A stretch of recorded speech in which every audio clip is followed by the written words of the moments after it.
महत्वाची बातमी सुरुवातीलाच आपण पाहणार आहोत। मंगळवारी भाजप आणि शिवसेनेच्या सर्वेची जाहिरात देण्यात आलेली होती। देशात मोदी आणि राज्यात शिंदे असा संदेश या जाहिरातीतून देत सर्वेच्या माध्यमातून राज्यातल्या जनतेची भाजप शिवसेना युतीला पसंती असल्याचं दाखवण्यात आलेलं होतं।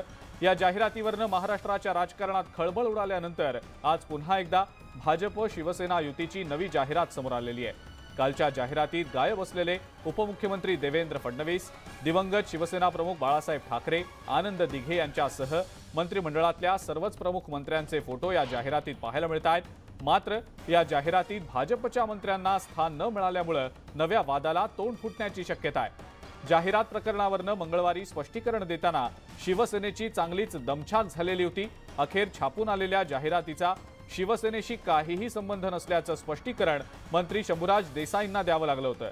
आजच्या जाहिरातीत युतीतल्या लोकांना पसंती असल्याची आकडेवारी दाखवताना प्रमुख विरोधकांना सर्व्हेमध्ये मिळालेली टक्केवारी सुद्धा देण्यात आलेली आहे।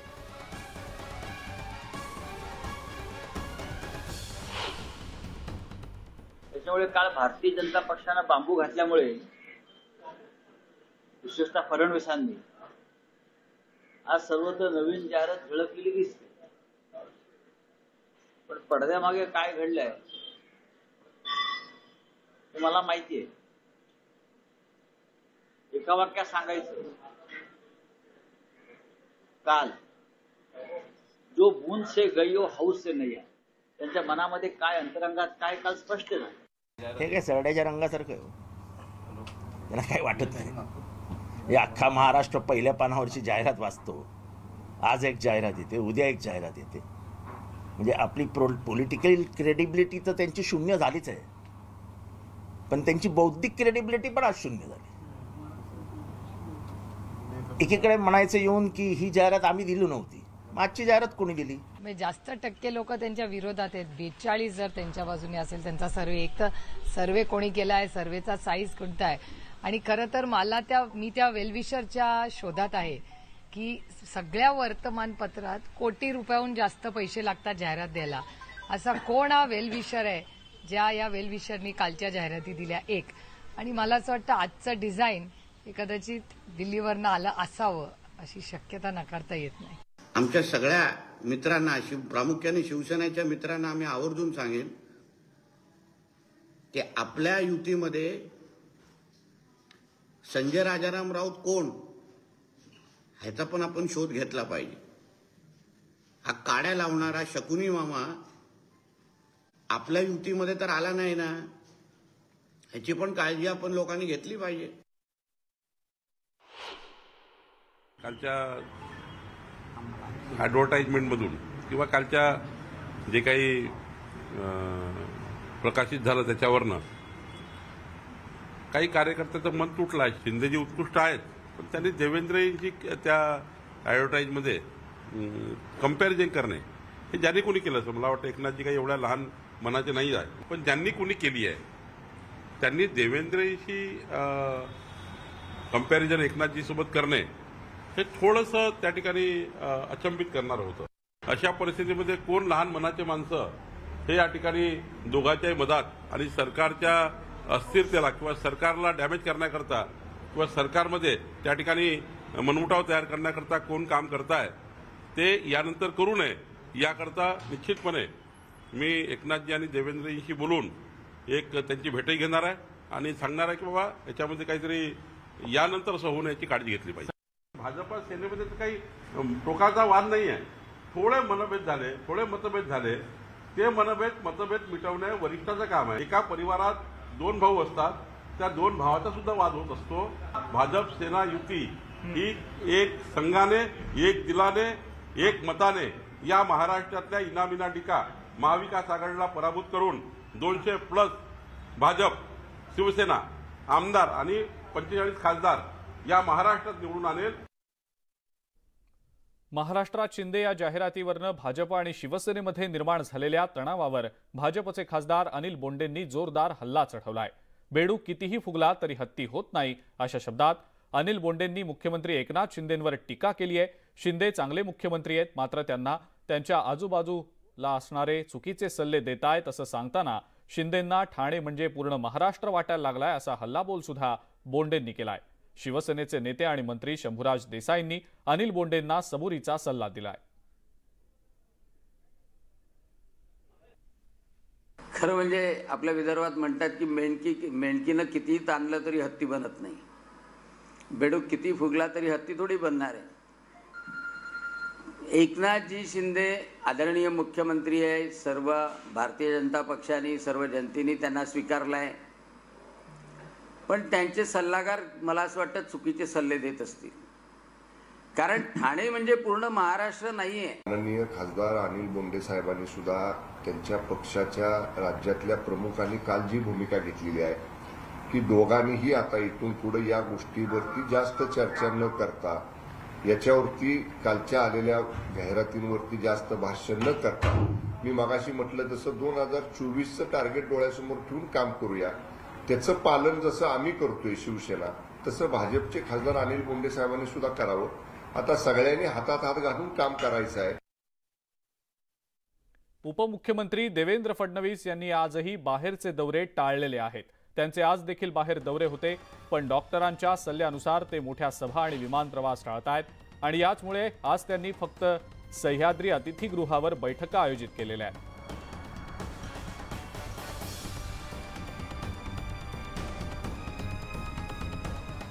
विविध बँकांचं कर्ज बुडवणारे सर्वाधिक ग्राहक हे श्रीमंत गटातले असतात, अशी टीका केंद्रीय मंत्री नितीन गडकरींनी केली आहे. बँकांचं निरीक्षण केल्यास गरीब ग्राहक नियमित कर्ज भरताना दिसतात, मध्यमवर्गीय ग्राहक अधूनमधून हप्ता चुकवतात, तर श्रीमंत गटातले ग्राहक मोठ्या प्रमाणावर कर्ज बुडवताना दिसतात, असं परखड मत गडकरींनी व्यक्त केलं. तसंच तरुणांनी नोकरी मागण्याऐवजी नोकरी देणारं होण्याचं आवाहन देखील त्यांनी केलेलं आहे.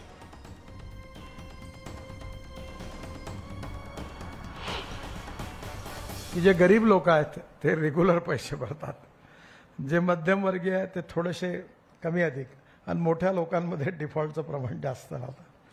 आम्ही जेवढ्या ई रिक्षाला पैसे दिले ते जवळपास 100% लोक पैसे वापस करतात. त्यामुळे गरीब माणसाला जर बँकेतून पैसा मिळाला तर नक्कीच त्याला याचा फायदा होतो. आणि आता सगळे रेकॉर्ड तयार झाले आहेत. मनसे अध्यक्ष राज ठाकरेंचा आज वाढदिवस आहे आणि त्या निमित्तानं मनसे कार्यकर्त्यांनी दादरमध्ये बॅनरबाजी केलेली आहे. या बॅनर्सवर राज ठाकरेंचा उल्लेख भावी मुख्यमंत्री असा करण्यात आलेला आहे. आणि यावरून राष्ट्रवादी काँग्रेसचे आमदार जितेंद्र आव्हाडांनी राज ठाकरेंना डिवचलंय. राज ठाकरेंना शुभेच्छा. आता त्यांच्याकडे एकच आमदार आहे, हा आकडा 50 पर्यंत न्यावा लागेल, नुसत्या नकला काढून होणार नाही, असा चिमटा जितेंद्र आव्हाडांनी राज ठाकरेंना काढलाय.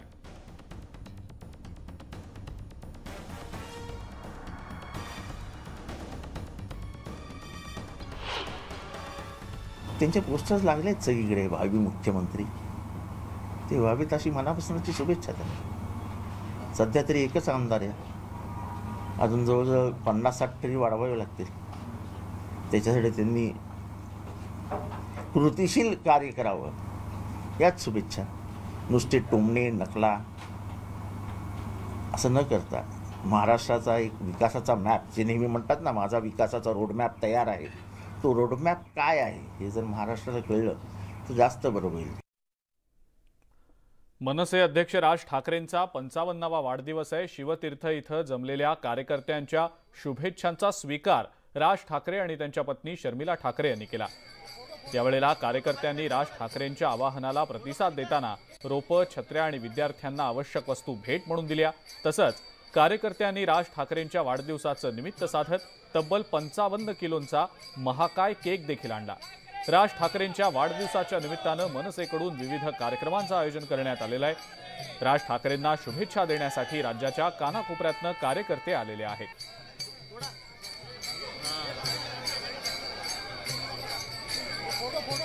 मनसे अध्यक्ष राज ठाकरेंच्या वाढदिवसाच्या निमित्तानं कार्यकर्त्यांकडून विविध भेटवस्तू दिल्या जात आहेत. मनसे सरचिटणीस मनोज चव्हाण यांनी छत्रपती शिवाजी महाराजांच्या काळातील सुवर्ण होनची प्रतिकृती लिहिली आहे.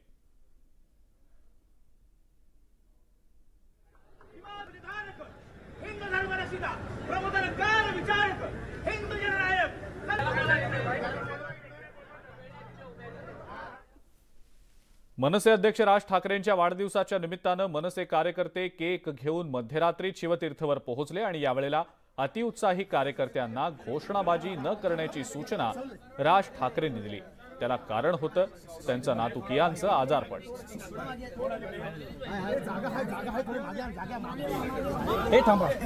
कियानला ताप आहे, आजारी आहे, झोपलाय, जास्त आरडाओरडा करू नका.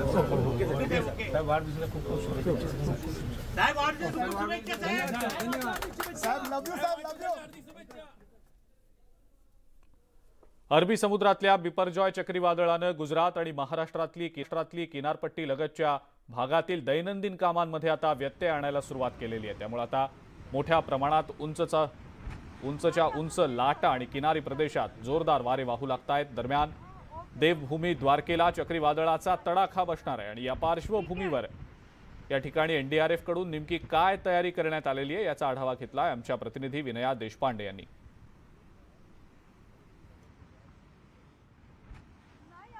आपण आहोत द्वारकेला सनसेट पॉइंटवर आणि इथे तुम्ही बघताय की वाऱ्याचा मार वाढलेला आहे.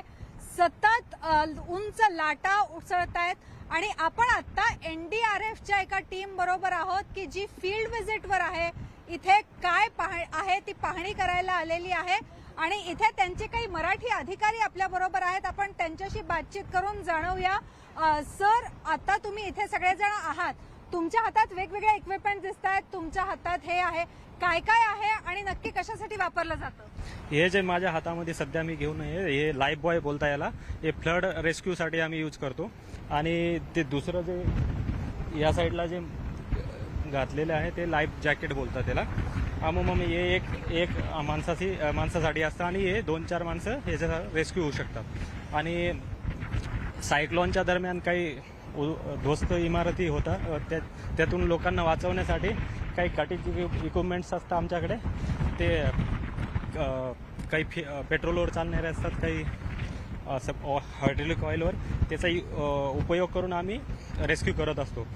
त्याच्यामधलेच काही प्रकारचे आम्ही इक्विपमेंट इथं आणलेले आहे. सायक्लोनच्या दरम्यान काही नुकसान झालं तर आम्ही त्याचा यूज करून लोकांना बाहेर काढण्यासाठी आम्ही मदत घेऊ शकतो. अशा प्रकारे ही जी टीम आता फील्ड व्हिजिटवर आहे ही वेगवेगळ्या गोष्टी घेऊन चालली आहे. व्हिडिओ जर्नलिस्ट राजेश सापळेसह विनया देशपांडे, द्वारकेहून. आणि आता बातमी आहे शेतकऱ्यांसह सर्वसामान्यांची चिंता वाढवणारी. कारण पुढील 4 आठवडे देशभरात मान्सूनची गती मंदावणार असून पावसाचं प्रमाण कमी राहणार असल्याचा अंदाज स्कायमेट या खासगी हवामान संस्थेनं वर्तवलाय. अरबी समुद्रात आलेल्या बिपरजॉय चक्रीवादळामुळे मान्सूनवर मोठ्या प्रमाणावर परिणाम झालेला आहे. जूनमध्ये आता त्यामुळे कमी पावसाचा अंदाज आहे. स्कायमेटनं वर्तवलेल्या अंदाजानुसार पुढील 4 आठवड्यांसाठी म्हणजे 6 जुलैपर्यंत कमी प्रमाणात पाऊस पडणार आहे. जून हा पेरणीपूर्व कामं आणि पेरणीचा महिना असतो आणि याच काळात कमी पावसाचा अंदाज वर्तवण्यात आल्यानं शेतकऱ्यांची काळजी वाढणार आहे. बिपरजॉय चक्रीवादळ उद्या कराची ते गुजरात दरम्यानच्या किनारपट्टीला धडकण्याची शक्यता आहे आणि याच दरम्यान मुंबई, ठाणे, पालघर, नाशिक, नंदुरबार या जिल्ह्यांमध्ये वेगवान वारे वाहू शकतात आणि पाऊस पडू शकतो असा अंदाज हवामान खात्यानं वर्तवलाय. महाराष्ट्रात मान्सून दाखल झाल्यानंतर अजूनही तो सिंधुदुर्ग जिल्ह्यापर्यंतच आहे. हवामानात अनुकूल बदल होत असला तरी सुद्धा मान्सून पुढे सरकलेला नाही. चक्रीवादळाचा जोर कमी झाल्यानंतर पुढच्या 2 दिवसात मान्सून पुढे सरकण्याची शक्यता असून तो 18 जूनच्या आसपास मुंबईमध्ये दाखल होण्याची शक्यता आहे.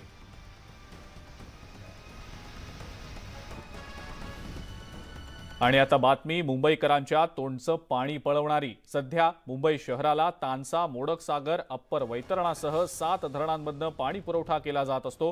मुंबईला या 7 तलावातनं 3850 दशलक्ष लिटर प्रतिदिन इतका पाणी पुरवठा होतो. मात्र आता या धरणांनी तळ गाठायला सुरुवात केलेली आहे. अशात पालिकेची भिस्त आता राज्य सरकारच्या अप्पर वैतरणा आणि भातसा या धरणातल्या राखीव पाणी साठ्यावर आहे.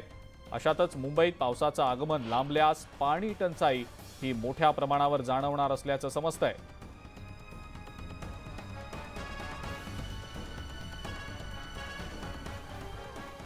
ठाण्याच्या काही भागात शुक्रवारी पाणी पुरवठा बंद राहणार आहे. गुरुवारी रात्री 12 वाजल्यापासून ते शुक्रवारी रात्री 12 पर्यंत हा पाणी पुरवठा बंद राहील. बारवी धरणातल्या पाणी साठ्याच्या नियोजनासाठी लागू केलेल्या पाणी कपातीमुळे हा निर्णय घेतला गेलाय. यामुळे पुढचे 1 ते 2 दिवस कमी दाबानं पाणी पुरवठा होणार असल्यानं नागरिकांना पाणी टंचाईच्या समस्येला सामोरं जावं लागण्याची शक्यता आहे. परिणामी नागरिकांनी पाणी जपून वापरावं असं आवाहन करण्यात आलेलं आहे. कोल्हापुरात सुद्धा उद्यापासून 1 दिवसाआड पाणी पुरवठा केला जाणार आहे. राधानगरी धरणात पाणीसाठा कमी राहिलेला आहे. पाटबंधारे विभागाकडून कोल्हापूरला पाणी पुरवठ्यासाठी योग्य प्रमाणात पाण्याचा विसर्ग सुरू आहे. पण पाऊस लांबण्याची शक्यता गृहीत धरून शहरात गुरुवारपासून दिवसाआड पाणी पुरवठ्याचं नियोजन केलं जात आहे. नंतर आपल्या सगळ्यांचं पुन्हा एकदा स्वागत. मुंबई गोवा महामार्गावरच्या सिंधुदुर्ग जिल्ह्यातल्या ओसरगाव टोल नाक्यावर आज सकाळी 8 वाजल्यापासून टोल वसुली सुरू करण्यात आलेली होती. मात्र तांत्रिक त्रुटींचा मुद्दा पुढे करत टोल वसुली थांबवण्यात आली. आजपासून सुरू झालेल्या टोल वसुली दरम्यान काही तांत्रिक त्रुटी असल्यामुळे वाहनांच्या लांबच लांब रांगा लागलेल्या होत्या. त्यामुळे तुर्तास टोल वसुली बंद करण्यात आलेली असून पुन्हा टोल वसुली केव्हा सुरू होईल याबाबत कोणतीही माहिती नसल्याचं अधिकाऱ्यांनी सांगितलंय.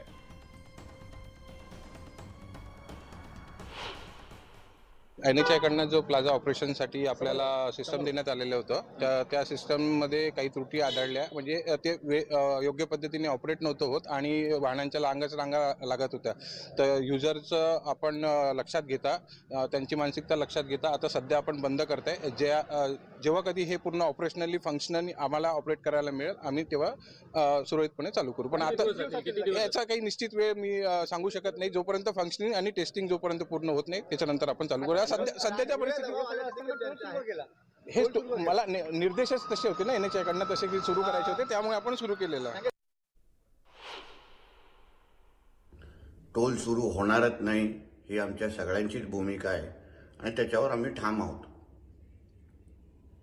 टोलच्या आजूबाजूला शौचालय बांधणं, अन्न सुविधा बांधणं हेही झालेलं नाही आहे.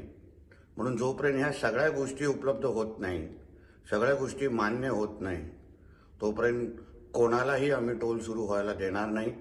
मी संबंधित अधिकारी असो, केंद्र सरकारचे प्रतिनिधी असो, त्या सगळ्यांचे मी बोललेलो आहे आणि त्यांना आपली सगळ्यांची स्पष्ट भूमिका ही मी सांगून टाकलेली आहे. म्हणून जिल्हावासियांनी चिंता करू नये. सोलापूरच्या विमानसेवेला अडथळा ठरणाऱ्या सिद्धेश्वर साखर कारखान्याच्या चिमणी पाडकामासंदर्भात चाचपणी केली जाते. सिद्धेश्वर साखर कारखान्याच्या 1 किलोमीटर परिसरात संचारबंदी लागू करण्यात आलेली असून 2000हून अधिक पोलीस तैनात करण्यात आलेत. सिद्धेश्वर साखर कारखान्यातील चिमणी भागात महानगरपालिकेच्या अधिकाऱ्यांकडून पाहणी करण्यात आली आहे.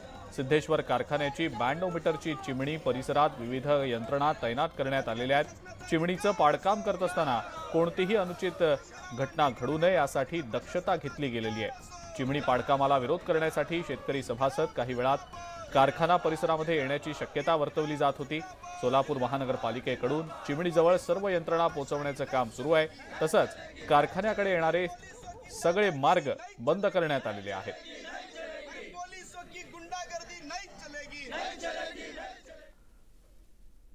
शासनानं कोट्यवधी रुपयांचा खर्च करून जिल्ह्यातील महिला आणि गर्भवती यांना चांगले उपचार मिळावेत यासाठी स्वतंत्र महिला रुग्णालयाची उभारणी केली होती. बांधकाम पूर्ण होऊन पालकमंत्र्यांच्या हस्ते या इमारतीचं उद्घाटन देखील झालं. परंतु उद्घाटन होऊन आता 15 दिवस उलटले तरी महिला रुग्णांवर उपचार जुन्या इमारतीतच होत असल्याचं समोर आलेलं आहे. त्यामुळे नवीन इमारतीच्या उद्घाटनाचा घाट नेमका कशासाठी घातला गेला हा प्रश्न आता विचारला जातोय. ठिकाणी परंतु नवीन इमारत या ठिकाणी परभणीमध्ये नवीन महिला रुग्ण बांधण्यात आलेला आहे. त्या ठिकाणी अद्यापही हे रुग्णालय शिफ्ट केलेलं नाही आहे. ते ताबडतोब त्या ठिकाणी शिफ्ट करावे व जे काही महिलांना होणारी गैरसोय आहे ती बऱ्यापैकी चांगल्या प्रकारे सुविधा मिळतील त्या ठिकाणी. आणि बेडवरती ज्या एका बेडवरती 2 महिला आहेत तसे जे काय प्रकार याच्या अगोदर घडलेले ते होणार नाही. मुंबई पुणे एक्सप्रेसवेवर मंगळवारी झालेल्या टँकरच्या अपघातात एकाच कुटुंबातल्या 4घांचा मृत्यू झाला. या अपघाताच्या घटनेनंतर महामार्गावरील ट्रॉमा केअर सेंटरचा प्रश्न पुन्हा एकदा ऐरणीवर आलेला आहे. एक्सप्रेसवेवरच्या अपघातांमध्ये जखमी होणाऱ्यांवर त्यांना तातडीनं उपचार मिळावेत म्हणून ट्रॉमा केअर सेंटर उभारण्यात आलेत. मात्र या सेंटरमध्ये पुरेशा सुविधा आणि स्टाफ देखील उपलब्ध नसतो. त्यामुळे या ट्रॉमा केअर सेंटरचा फायदा तरी काय असा सवाल उपस्थित होतोय. या ट्रॉमा सेंटरचा आढावा घेतलाय प्रतिनिधी गणेश दुडम यांनी. पुणे मुंबई यशवंतराव चव्हाण द्रुतगती मार्गावर काल टँकरचं जळीत कांड झालं. यामध्ये 4 जणांचा होरपळून मृत्यू झालाय तर 3 जण हे जखमी झालेले आहेत. परंतु या संपूर्ण ह्याला येथील जी यंत्रणा आहे ती जबाबदार आहे का असंच म्हणावं लागेल, कारण की या ट्रॉमा केअर सेंटरची उभारणी ही एक्सप्रेसवर जे अपघातात जे जखमी होतात त्यांना त्वरित उपचार मिळावा यासाठी याची उभारणी 2019 साली करण्यात आली होती. परंतु या ट्रॉमा केअर सेंटरमध्ये ह्या जखमींना न आणता इथून 10 किलोमीटर पुढे असलेलं पावना हॉस्पिटल येथे या जखमींना घेऊन नेण्यात आलेलं आहे.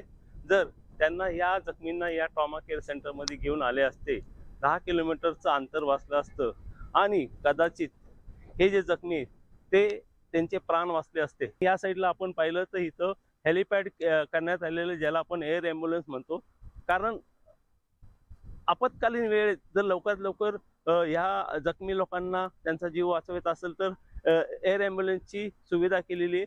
मात्र इथं तर एअर ॲम्ब्युलन्स कधी दिसलेलं नाही. गणेश दुडम, न्यूज 18 लोकमत, मावळ.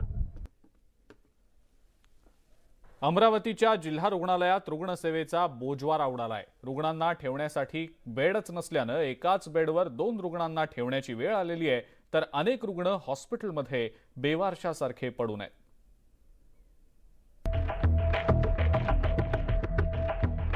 अमरावतीच्या जिल्हा रुग्णालयामध्ये एकाच बेडवर झोपलेले हे 2 रुग्ण पहा. जवळपास प्रत्येक बेडवर 2 रुग्ण आहेत. ज्यांना बेड मिळाला नाही त्यांना जमिनीवरती झोपावं लागतंय. हॉस्पिटलमधील रुग्णांच्या वॉर्डचा अक्षरशः खुराडा झालाय. हॉस्पिटलमध्ये रुग्ण ठिकठिकाणी बेवारसासारखे पडून आहेत. ऑलरेडी 2 रॉड है हाथ में, तीसरा टाका लगते. तकलीफ में बहुत है. बाकी डॉक्टर एक बार आते फिर दूसरे दिन सवेरे आते. इतनी प्रॉब्लम है यहाँ पे. एक बेड पे 3 सोना पड़ रहा है. पानी नहीं है, पानी की सुविधा नहीं है और इतनी परेशानी. पेशेंट इतने गर्मी में पड़े, कोई कूलर नहीं, ना पंखा नहीं, तो पानी नहीं. हे कमी म्हणून की काय, पिण्याच्या पाण्याची जागा स्वच्छ नाही. स्वच्छता गृहाची मोडतोड झाली आहे. हमने इनको 2 दिन से एडमिट करे तो 2 दिन से इनको एक ही बेड पे 2 पेशेंट, ये पैरालिस पेशेंट है. आप उन लोगों को बोल रहे हैं कि भाई इनको अलग से पलंग दो, तो पलंग नहीं दे रहा है. उसके बाद में उनको उठाने बिठाने की इतनी तकलीफ है क्या वो उधर पेशाब घर जाके देख लो आप, नीरा सड़ा हुआ पड़ा हुआ है और नीरा साफ सफाई कुछ भी नहीं है और पेशाब पूरा यहाँ पे पड़ा हुआ है. बोलो तो कोई सुनवाई नहीं है. या दुरवस्थेबाबत हॉस्पिटल प्रशासन बोलायला तयार नाही. अमरावतीच्या जिल्हा रुग्णालयाची ही अवस्था असेल तर तालुक्याच्या ठिकाणच्या रुग्णालयांची काय अवस्था असेल याची कल्पनाच न केलेली बरी. या जिल्ह्याचे राजकारणी जे आहे ते अनेक विषयांवर मोठे आंदोलन करतात. मात्र या सर्वसामान्य नागरिकांसाठी हे राजकीय पक्षातले विविध नेते जे आहेत ते आंदोलन करणार का आणि यांच्या समस्या समजून घेणार का, हाच प्रश्न या निमित्ताने आता उपस्थित होत आहे. व्हिडिओ सागरचा संजय शेंडे, न्यूज 18 लोकमत, अमरावती. लातूरमधल्या अहमदपूर इथं अनेक दुकानांमध्ये कापसाच्या राशी सीडची 659 घ्यायची असेल तर सोबत तेवढ्याच किमतीची दुसऱ्या कंपनीची बॅग घ्यावी लागतेय. शासनानं लिंकिंगला बंदी घालून सुद्धा दुकानदार मात्र बिनधास्तपणे याची विक्री करतायत.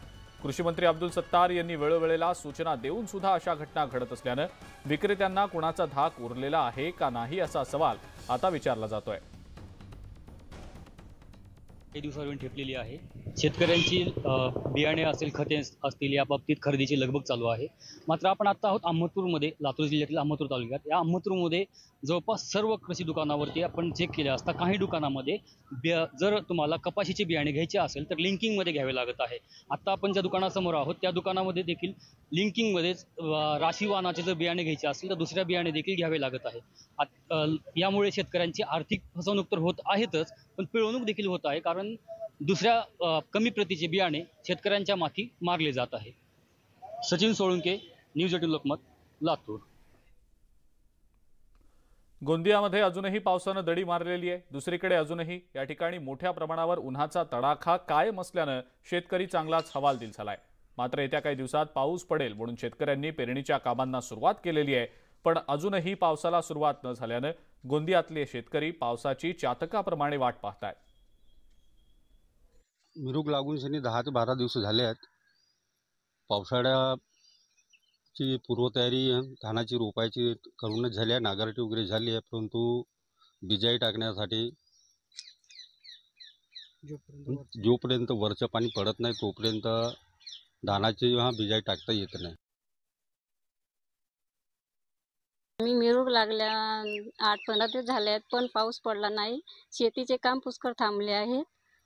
धान बिजाई वगैरे टाकायची आहे आणि लवकर बिजाई टाकला नाही तर शेतीचे नुकसान पुष्कळ होणार आणि धान पिकणार नाही बरोबर. देवाला प्रार्थना करतो की पाऊस लवकर यावे आणि शेतीचे काम लवकर चालू व्हावे. आणि यानंतर एक ब्रेकिंग न्यूज आपण पाहणार आहोत. मॉन्सून दरम्यान उघडी मॅनहोल्स मृत्यूचा सापळा ठरत असल्याचं समोर आलेलं होतं. मुंबईमध्ये खास करून अशा बऱ्याच दुर्घटना देखील घडल्याचं समोर आलेलं होतं. मुंबईतील केवळ पूरसदृश ठिकाणीच नव्हे तर सरसकट सगळ्याच मॅनहोल्सवर संरक्षक जाळी आवश्यक असल्याचं मुंबई हायकोर्टानं म्हटलेलं आहे. सोमवारपर्यंत मुंबई हायकोर्टानं पालिकेला याबाबत भूमिका स्पष्ट करण्याचे निर्देश दिलेत. 74,882 पैकी केवळ पाणी साचणाऱ्या विभागातील 1,902 मॅनहोल्सवरच जाळ्या बसवल्याची पालिकेनं हायकोर्टामध्ये माहिती दिलेली आहे.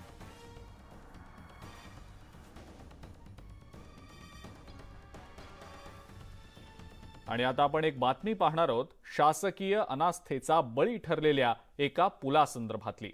1-2 नव्हे तर तब्बल 15 वर्षांपासून नंदुरबार जिल्ह्यातल्या धडगाव तालुक्यातल्या अनेक गावांना जोडणाऱ्या सावऱ्या दिगरच्या पुलाचं काम रखडलेलं आहे.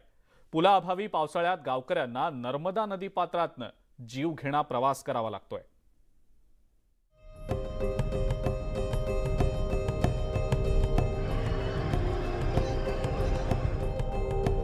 नंदुरबार जिल्ह्यातल्या नर्मदा नदीपात्रातल्या सावऱ्या दिगरच्या या पुलाचं काम तब्बल 15 वर्षांपासून रखडलंय. पावसाळ्यात परिसरातील अनेक गावांचा धडगाव तालुक्याशी संपर्क तुटतो. त्यामुळेच सावऱ्या दिगरच्या पुलाचं काम हाती घेण्यात आलं. 2011 साली या पुलाच्या बांधकामाची किंमत 21 कोटी होती. आता हा पूल रखडल्यानं या प्रकल्पाची किंमत 60 कोटींवर गेली आहे. पूल होत नसल्यानं स्थानिकांना आजही नदीपात्र ओलांडून दुसऱ्या गावी जावं लागतंय.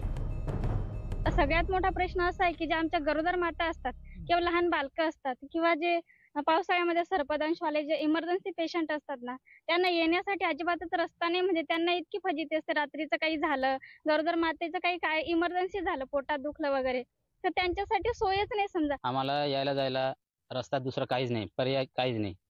आणि जेव्हा जे आमचे लोक आजारी पडतात तेव्हा आम्ही डोंगी, छोट्याच्या लाकडाच्या डोंगीवर नेतो, जीव धोक्यात टाकून आम्ही दवाखान्यापर्यंत नेतो. तर आम्हाला दळवण्याची सुविधा नाही. पालकमंत्री डॉक्टर विजयकुमार गावित यांनी हा पूल यंदाच पूर्ण करणार असल्याचं आश्वासन दिलंय. जे आपण 8 माही रस्ते 12 माही करतो आहे त्याच्यामध्ये त्याचा आम्ही समावेश केलेला आहे. आणि विरसा मुंडा पाडे वाड्या जोड रस्त्याचा जो आमची योजना आहे त्याच्यामध्ये आम्ही तो घेतलेला आहे. त्यामुळे यावर्षी त्याचं निश्चितपणानं काम सुरू होईल. या पुलानं पंचक्रोशीतल्या हजारो आदिवासींचा विकासाचा रस्ता अडवलाय. त्यामुळे 15 वर्षांचा वनवास पुढच्या वर्षी तरी संपणार का, असा सवाल गोरगरीब आदिवासींकडून विचारला जातोय. हा सांगाडा प्रशासनाच्या अनास्थेचे सर्व चित्र स्पष्ट करत आहे. खऱ्या अर्थानं बिलगावच्या नंतरून हा जो सावऱ्या दिगरचा पूल आहे हा कधी बनणार हा प्रश्न खऱ्या अर्थानं ह्या सगळ्या नर्मदाच्या खोऱ्यातले ग्रामस्थ शासनाकडे विचारत आहे. निलेश पवार, न्यूज 18 लोकमत, सावऱ्या दिगर, नंदुरबार.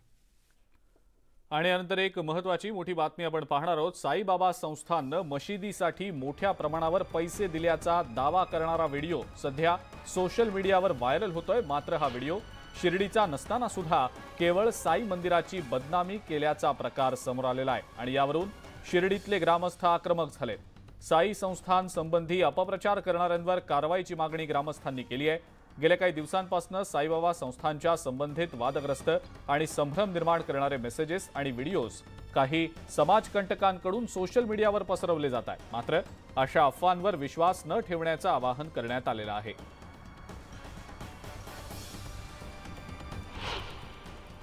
खऱ्या अर्थानं याच्या मागे एक टीम काम करते आहे. सातत्याने साईबाबा संस्थान असेल, भक्त असेल, शिर्डी ग्रामस्थ असेल, वेगवेगळे विषय असेल, हे घेऊन शिर्डीला टार्गेट करण्याचं काम या निमित्तानं करतात. जे कोणी लोक हे काम करत असेल, तुमच्या माध्यमातून मी शिर्डी ग्रामस्थ सुज्ञ नागरिक या नात्याने सांगतो, यापुढे जर कोणी अशा खोडसाळ प्रयत्न करत असेल तर शिर्डी ग्रामस्थ त्यांना सोडल्याशिवाय राहणार नाही. पैसे देण्याचा अधिकार नाही. शासनाची त्याची रीतसर परवानगी मिळाली तरच हा पैसा या ठिकाणी शासनाच्या परवानगीने कुणाला देता येतो, अथवा हा पैसा साईबाबा संस्थानला परस्पर देता येत नाही. आपला जो आपण दिलेलं दान जे आहे ते हे फक्त सर्व साई भक्तांच्या सुख सुविधेसाठी व शिर्डी व परिसराच्या विकासासाठी वापरला जातो. तुळजाभवानीला वाहिलेल्या सोन्याच्या दागिन्यांची मोजदाद झाल्यानंतर आता चांदीच्या दागिन्यांची मोजदाद सुरू करण्यात आलेली आहे. 10 पेट्या उघडून चांदीची मोजदाद सुरू झाली असून दिवसभराच्या मोजणीअंती 750 किलो चांदीची मोजणी पूर्ण झालेली आहे. यात समई, निरांजन, वाती, पाळणा, पत्रा, मूर्ती अशा विविध चांदीच्या भरीव मूर्ती भाविकांनी दान केलेल्या दानपेटीत सापडलेल्या आहेत. छत्रपती संभाजीनगरमध्ये पोलीस दलात खळबळ उडालेली आहे. गंगापूर पोलीस स्टेशनचे प्रभारी पोलीस निरीक्षक साईनाथ गीते यांची पिस्तूल कारवाईची वादग्रस्त ऑडिओ क्लिप व्हायरल झालेली आहे. आरोपींमधल्या एकाला सोडून देण्याबाबत संवाद झाला. 7 ते 8 लाख रुपयांचा व्यवहार झाला असून पोलीस निरीक्षकांमधलं संभाषण व्हायरल झालंय. त्या ऑडिओ क्लिपमधलं संभाषण असलेल्या तरुणानं एक व्हिडिओ देखील जारी केलाय. ऑडिओ क्लिप व्हायरल झाल्यामुळे माझ्या जीवाला पोलीस निरीक्षक साईनाथ गीते यांच्यापासून धोका असल्याचं त्यानं म्हटलंय. अनेक प्रकरणात गीते यांनी तडजोड करून माझ्यामार्फत पैसे उकळलेले आहेत आणि आता माझ्या जीवाला गीते यांच्यापासून धोका असल्याचा आरोप या तरुणानं केलाय.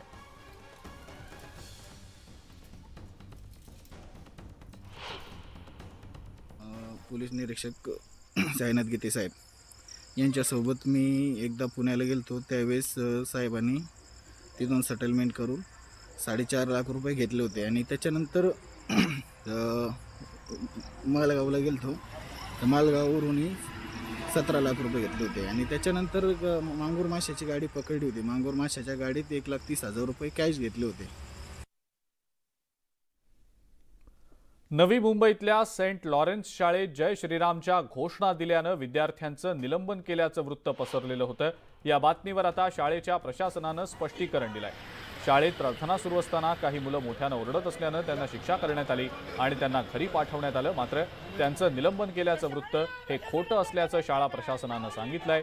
या प्रकरणी नाहक चुकीच्या पद्धतीनं वाद पेटवला जात असल्याचं शाळा प्रशासनानं सांगितलंय. मात्र शाळा प्रशासनानं लेखी माफी मागावी आणि त्या मुलांना तत्काळ शाळेत घ्यावं या मागणीसाठी मनसेनं आंदोलन केलं. आंदोलकांची आक्रमकता पाहून शाळा प्रशासनानं नरमाईची भूमिका घेत तत्काळ दिलगिरी व्यक्त करत शाळेतून काढून टाकलेल्या त्या 6 विद्यार्थ्यांना शाळेमध्ये परत घेण्याचा निर्णय घेतलाय. रस्टिकेट ये वर्ड मैंने यूज नहीं किया है, ना सस्पेंड ये वर्ड यूज किया है. पेरेंट्स को यही बोला है कि आप लोग जरा पता कीजिए इन्होंने क्यों ऐसा चिल्ला के गए. कभी ऐसा होता नहीं है स्कूल में, लेकिन मंडे को जब हुआ है ऐसा discipline action I have to take.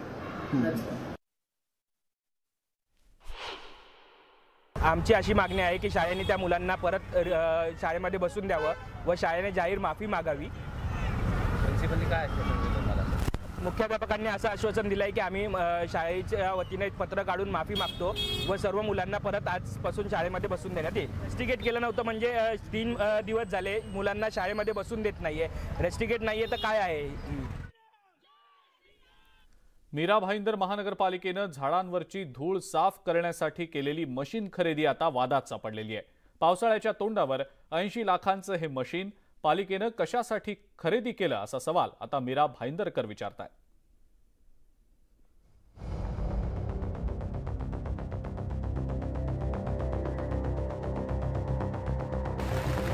पाऊस आता ठाण्याच्या वेशीवर आलेला असताना मीरा भाईंदर महानगरपालिकेनं लाखो रुपये खर्च करून झाडांच्या पानावरील धूळ धुवून काढण्यासाठी स्प्रे मशीन आणलेलं आहे.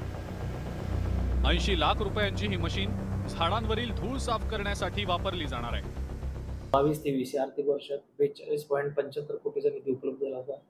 त्यातीलच एक भाग म्हणून धूळ नियंत्रण मशीन आपण या मीरा भाईंदर महापालिकेसाठी खरेदी करण्यात आलेली आहे आणि ते ॲक्च्युअल सध्या त्याचं कामही सुरू आहे.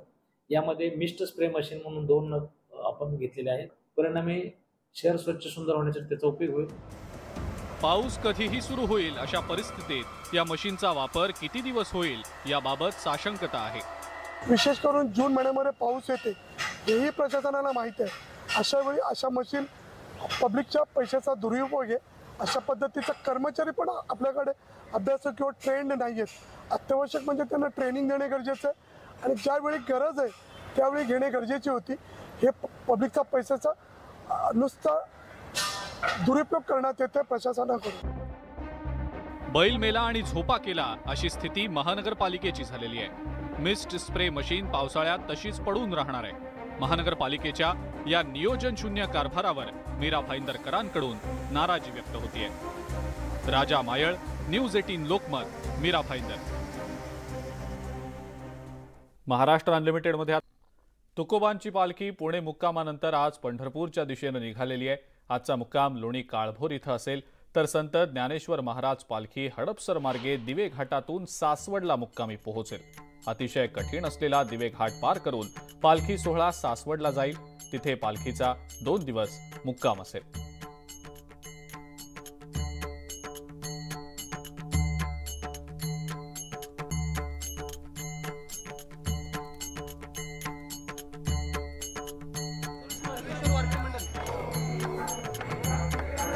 तुकोबांच्या पालखीचं पंढरपूरकडे प्रस्थान झालेलं आहे. पुढचे 2 दिवस सासवडला मुक्काम असेल.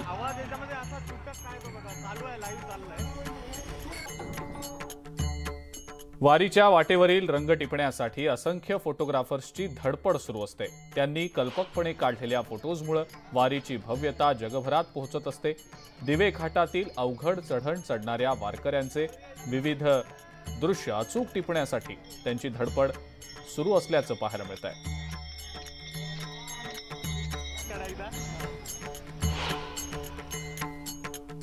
केवळ महाराष्ट्रातच नाही तर जगभराचा वैभवी सोहळा म्हणून ज्याच्याकडे पाहिलं जातं तो आषाढी वारी सोहळा. आणि हा खरं तर आनंदाचा रंगाचा सोहळा आहे. आणि हे सगळे रंग टिपण्यासाठी जगभरातील फोटोग्राफर जे आहे ते वारी सोहळ्यामध्ये आपल्याला बघायला मिळत असतात.